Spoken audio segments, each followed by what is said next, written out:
Welcome to Behind the Investigation with A&F Investigates. I'm Sierra Cummings, and I'm here with Brendan Keefe. How you doing, Brendan? Hi there, Sierra. Good to see you. We've got a really important story for you all today. This is about a case that happened in 2021, but it's still important present day in 2023 because we've still got one of the world's busiest airports, actually the busiest, right, Brendan? That's right. It's the busiest airport in the world. And what we do in investigative reporting, as you know well, because you are an investigative reporter, is we look for systemic and institutional failures. So we have this amazing video, but as investigators, we have to ask the question, why? Why did this happen? How can we prevent it from happening again? And the big question in this story is, how did a firearm go off in the airport? We're going to play the story and let you watch it. Move, move. Everybody's running and screaming. Oh my God. Come on. 2713, I got some kind of explosion at the main checkpoint. APD said some type of explosion at the main checkpoint. Somebody saying gunfire. Shots fired, shots fired. Where exactly? Inside the airport. We have a call of shots fired at the South Terminal. I see a police officer. He has his gun out. I guess I'm supposed to get in. November 2021, Atlanta police run toward the sound of gunfire. Go, go, go! Oh my God. Go, go, go, go. As passengers and TSA officers run for their lives. What we got, man? What y'all see? We have an active shooter inside the airport, so we need everybody to stay clear. Keep the planes away from the concourses. The armed passenger ran toward the T concourse, but then turned around and exited into the South Terminal, where the gunman blended in with other passengers who were also running away. 3796, radio silence now. Police were still searching inside. Go, come on, let's go. Outside. While the gunman was running outside. Outside, everybody outside. How did a passenger get to a gun during secondary screening on the secure side of the main checkpoint? A TSA officer is going through his bag. He grabbed the gun in the bag and took off, grabbed the weapon and ran. And right here, that's when the gun went off. And a gun doesn't just go off. Right. Somebody pulled the damn trigger. They think a gun went off and he just grabbed the stuff. Right. The supervisor was trying to tell him not to, and I just... Oh, okay. Kenny Wells was a convicted felon who wasn't supposed to have a gun anywhere, let alone inside the busiest airport in the world. How did he get by over here to be able to get the gun out of the bag? Often, a bag ends up on the secondary inspection table right in front of the passenger because there's a suspected prohibited item inside. That could be as simple as a bottle of water, but it could also be something far more dangerous. Right now, there's no barrier preventing a passenger from reaching into their bag during the TSA inspection other than the honor system. Why no barrier? Why not have a barrier in that secondary screening between the passenger and the suspect bag? So we have barriers up now. So back in November 21, we didn't have barriers up. TSA is right. There was no barrier at all that Thanksgiving week. This is the same exact station more than a year later. Plexiglass at face height, but nothing at all right now between a passenger's hands and their flagged luggage. So there is a barrier there now.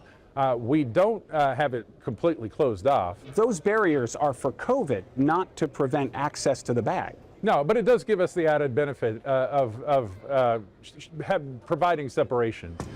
We checked airports across the nation. A few, like West Palm Beach, have full-length barriers between passengers and bags selected for secondary screening. In other airports, those full barriers still have gaps big enough to reach through. But most, from New York to Atlanta, still have no barrier at hand level. Some airports have full barriers, some have barriers with some gaps on the bottom of them. It's different kind of everywhere because the equipment and the stuff that's placed in the checkpoint during COVID was kind of procured locally. Why does it matter? Because TSA detected more than 6,500 guns last year at airport checkpoints. Atlanta leads the nation with an average of more than one gun found every day. Yet ATL is one of the airports without full barriers at the secondary screening areas, more than a year after that accidental discharge forced a panicked evacuation. We have disrupted the world. Well, apparently they had just seen it, and I guess were they like trying to find it? They don't do that. They usually leave it up there and make me come and get it. That's what I'm saying. So how did this happen? When the bag goes through the X-ray machine, it stops briefly on the conveyor belt. If TSA detects something suspicious, the bag moves sideways behind a plexiglass barrier. If TSA suspects there's a gun inside, the bag is kept in that secure area for local police to take custody of the weapon. But sometimes it's just a question mark. The suspect bag moves to a TSA officer on the secure side who takes it to a table with no security barrier. The physical bag check takes place right in front of the passenger with nothing to stop them from reaching in and grabbing what's inside. It's been more than 20 years since a single failed shoe bombing, and we're still taking off our shoes. A gun went off in the busiest airport in the world and effectively brought it to a standstill, and we still don't have a physical barrier between the passenger and a potential gun in a suspect bag. If we know that there's a firearm, we're not going to let the person that owns that bag get access to it. Unfortunately, it happened in this situation because we weren't, at the time, aware that it was a firearm. We were supposed to do the secondary screening.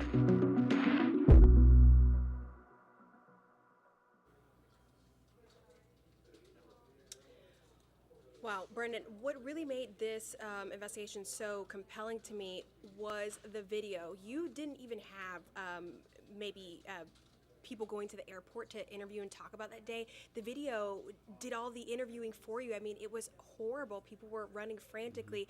How'd you get this video? It's now, 2 years later, and you've got your hands on this really powerful sound from these people. Yeah, so why now is really the question, and the answer is because we aren't able to get video like this that's evidence in a criminal prosecution until the case is adjudicated. In this case, Kenny Wells, the felon with the gun, pleaded guilty in January of this year.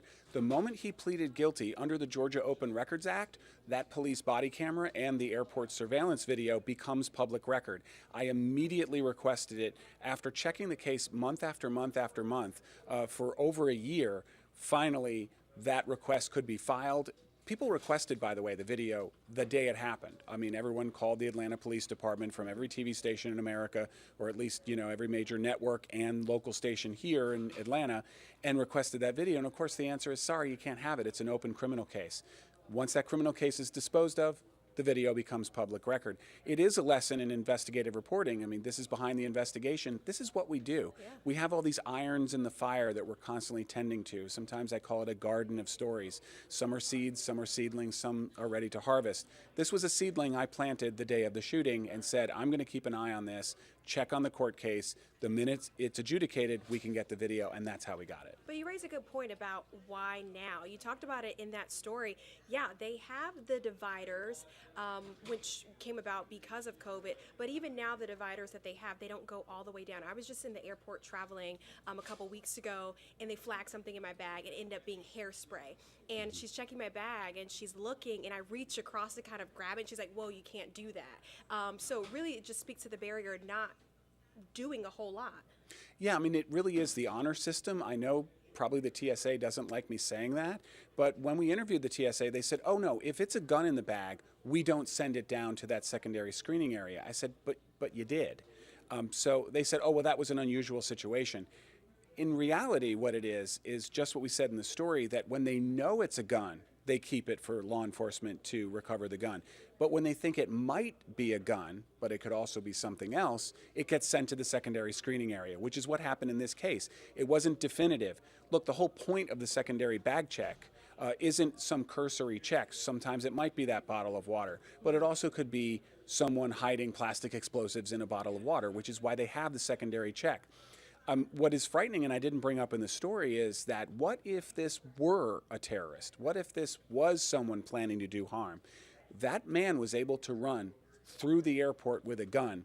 And TSA, because they're unarmed, and TSA is not law enforcement, all of the TSA agents ran for safety, for their own protection.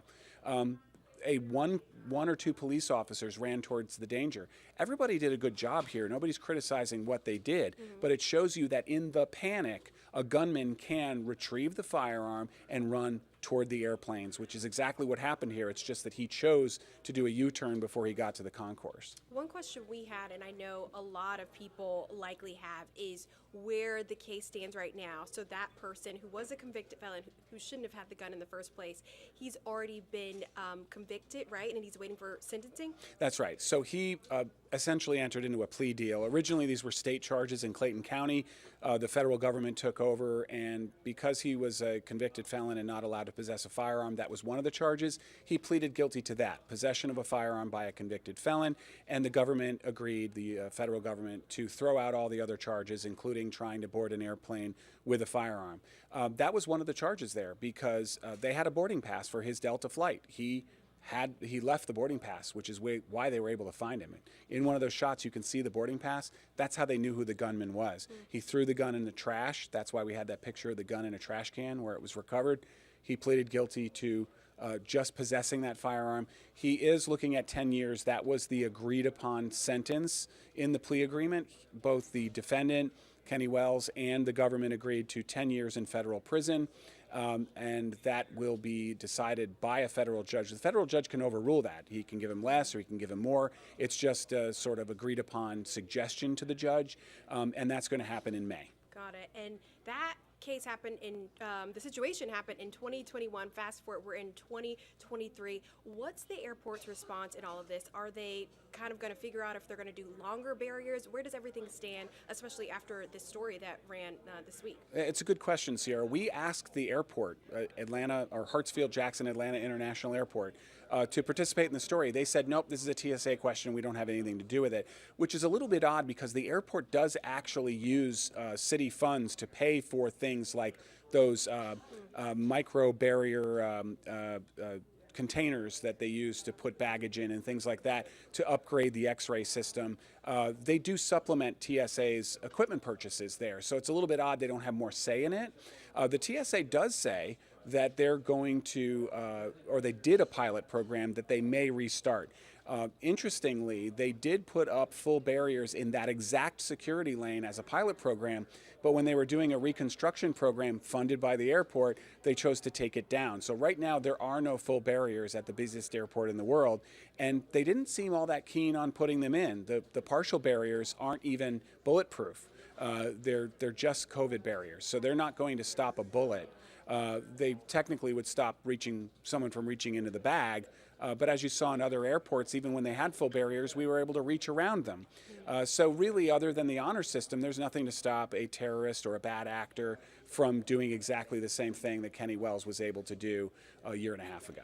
I really want to touch on a point because you end up learning this in your reporting. Yes, this is the world's busiest airport, but really because of all of the connecting flights and people trying to get to their next flight. So there are going to be some people that say, you know, of course we've got the busiest airport, so of course we've got the most guns that they're finding, and that's just natural, and our airport is safe. And not really a question of whether our airport is safe or not, but just you being able to speak to the data and why so frequently they find firearms and weapons. Yeah, I mean, I have misconceptions when I go into a story as well, and I have to be willing to have an open mind. I thought, oh, it's Atlanta.